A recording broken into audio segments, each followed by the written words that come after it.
besoin d'une corde. Donc moi c'est un tug, mais franchement ça revient au même. Il faut pas quelque chose de trop long, sinon le chien va marcher dessus quand il va essayer de vous le ramener. Le jeu c'est avant tout un moment de complicité avec son maître et du partage entre le chien et le maître. Donc je trouve qu'une corde c'est vraiment parfait parce qu'on relie directement le chien à nous. Dans un premier temps, ce qu'on va faire c'est de lancer le jouet pour que le chien court après. Alors en général n'importe quel chien court après, mais vous pouvez avant de le lancer faire des petits mouvements sur le sol. En général les chiens sont vraiment attirés par ça.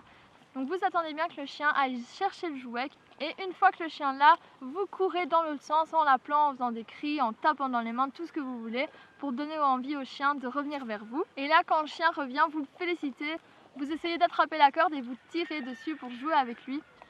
Et puis vous lâchez pour laisser un peu gagner le chien aussi. Et pareil là vous courez dans l'autre sens en le rappelant. Et vous recommencez, vous jouez avec lui, vous tirez sur la corde. Il faut vraiment que ce soit un jeu, que le chien trouve le jouet plus intéressant quand il est avec vous que quand le jouet est tout seul comme ça. Et une fois que le chien revient systématiquement vers vous, chaque fois que vous courez dans l'autre sens, vous pouvez donner l'ordre rapporte pour qu'il vienne rapporter le jouet.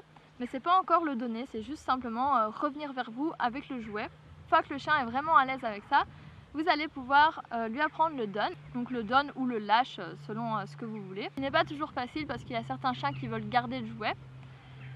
En fait, il faut vraiment que le chien, qu'à tous les coups, chaque fois qu'il donne le jouet, il faut que vous le relancez.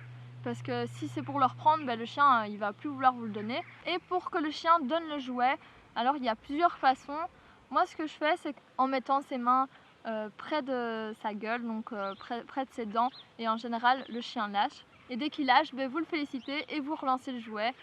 Vous pouvez aussi utiliser des friandises, mais moi je suis moins fan de mélanger jouet et friandises. Ou utiliser un deuxième jouet, ça peut être aussi une solution. Dans tous les cas, le jeu c'est vraiment un moment de partage avec son chien et c'est là que la complicité se crée, je trouve. Ben, super! Voilà, vraiment le but c'est de jouer directement avec le chien. Ce qu'il faut surtout pas faire, c'est de commencer à courir après le chien pour jouer. Bon, je le fais parfois avec Aiko, mais il a l'habitude de donner le jouet, donc j'ai pas de problème avec ça. Mais ça pourrait un peu gâcher le travail que vous avez fait, donc ce serait vraiment dommage. Du coup voilà, j'espère que mes conseils vous seront utiles. Tu vas dire au revoir? Aboie.